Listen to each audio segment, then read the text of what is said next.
Hello everybody, my name is Brianna Bilo and I'm a meteorologist here at the National Weather Service office in Grand Junction, Colorado. And this is your June 2024 monthly climate summary.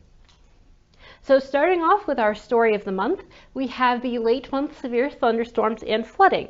So I'm sure most of you were aware of the severe thunderstorms that we had on the 20th and the 21st, and then again about a week later, bringing large hail, an inch or better in diameter, some severe winds, and quite a bit of flash flooding, including here in Grand Junction and in Moab. And this was actually our first widespread severe thunderstorm event in about 4 years. This was also the first time we had a severe thunderstorm watch in 4 years, as the last time we had a severe thunderstorm watch issued for this region was back in June of 2020 when we had the derecho, which started in southeast Utah and made its way all the way into North Dakota. These storms were tapping into some deep tropical moisture, initially supplied by what was left of Tropical Storm Alberto, although as the period progressed, we started tapping into some more general tropical moisture, more monsoonal type moisture. But that did make these some very heavy rainers, putting down 3 to 4 inch per hour rainfall rates, bringing half an inch to an inch in 30 minutes or less. Here in Grand Junction alone, we received 1.07 inches of rain in about half an hour, which was a new record for the day. This would have been Thursday the 20th, where the previous record was 0.42, I believe, last set in the 60s. So these were some very impressive storms. And they did create some pretty widespread havoc all across the area. Definitely a unique event. I personally am glad that we have moved into some warmer and sunnier weather, because I was on the ops desk for this and it was exhausting. But it was a lot of fun too. I'm definitely glad I got the experience, and I actually got to do that part of my job, protecting lives and property, by issuing severe thunderstorm warnings, flood highlights, that kind of thing. Moving on, the month of June, our warmest high temperature was 103, which occurred in Canyonlands on the 12th. The 102 in Grand Junction, also on the 12th, was a record high for that day. And in fact, in Grand Junction, we tied or broke 4 record highs during this week. So between the 7th and the 14th of June, we also set a record high low temperature during that period as well. Our coolest high temperature was 85 in Aspen, again during this period of unusual heat around the 12th and the 13th, and then again on the 25th. Cortez also had their highest high on the 25th and on the 7th. Moving into coolest temperatures, our coldest low was actually in Durango, and it was 34 degrees on the 2nd of June. Our warmest low was Canyonlands on the 18th, and that was 52 degrees. A little more scattershot with these, although you can see that the first kind of ended up being a cool period, and that was actually on the heels of some stronger storms that went through at the end of May, bringing in some cooler weather to start off June. That didn't last though. Precipitation. This is probably our most exciting slide, I would say, with 8 of our 10 sites coming in with above normal precipitation, and significantly above normal precipitation.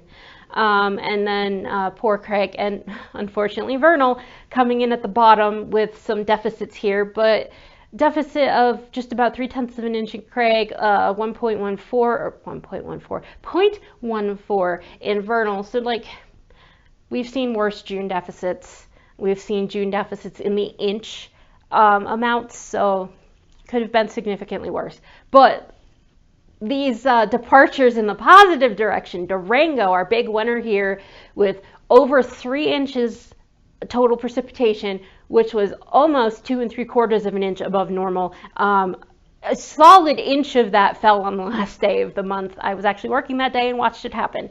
But Montrose, Grand Junction, Cortez, all coming in with over an inch above normal precipitation departures, and then Canyonlands, Rifle, Meeker, all over half an inch.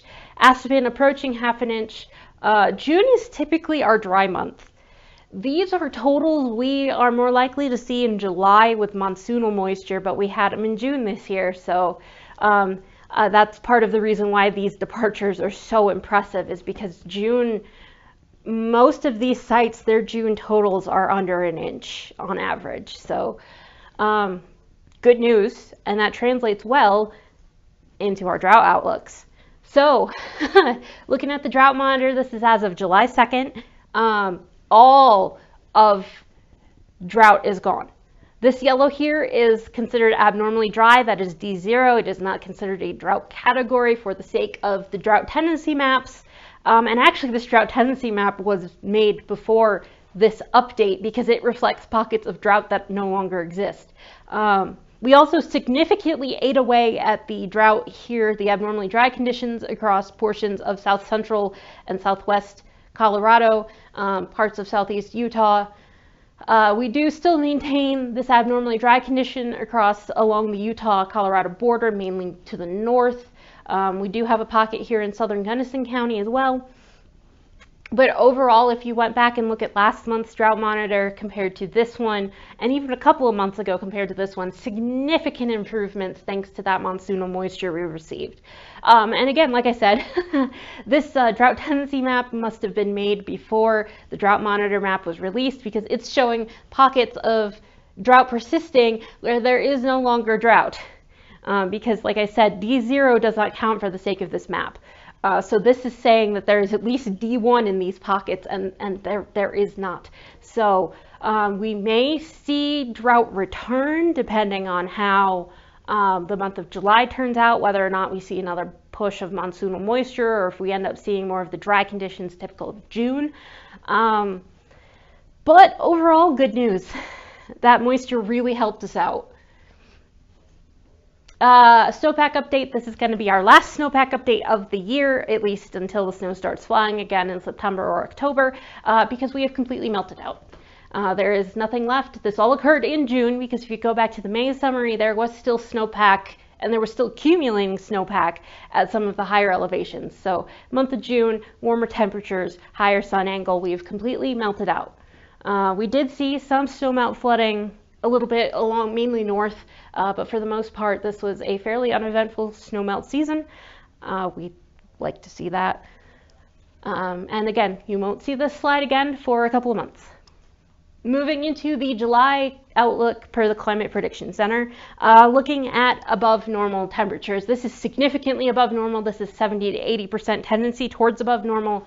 So the Climate Prediction Center has a fairly high confidence that we will see above normal temperatures during the month of July. So far, it is only July 6th, 7th.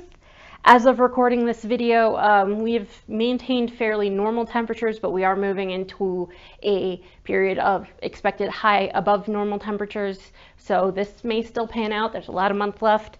As far as precipitation is concerned, areas of northeast Utah, northwest Colorado, and kind of along the divide, looking at a slight tendency towards below normal precipitation. We're looking at 33 to 40% towards below normal. Rest of the area looking at equal chances of above or below normal precipitation. Essentially what that's saying to me is that we can't rule out another monsoonal push, especially after what we saw in June, where all of the model guidance was saying that there was going to be no monsoon, and then we got a pretty significant monsoonal push. So this is telling me that we could still see another monsoonal push in the month. Mainly areas closer to the Four Corner are going to be most favored. Areas further north are looking at below normal precipitation. And that's that for that. I will see you again in about a month for your July climate summary. If you want a written up summary, there is a link in the description. There's also a link on the web page. So you can take a look at those. That has a little bit more information. That includes like records. It includes a visual representation of precipitation totals and departures, that sort of thing. So if you're new to this and you've never looked at the written up summary, please give it a look. I put a lot of time and effort into that too. And I hope you enjoyed. Have a good one, everybody.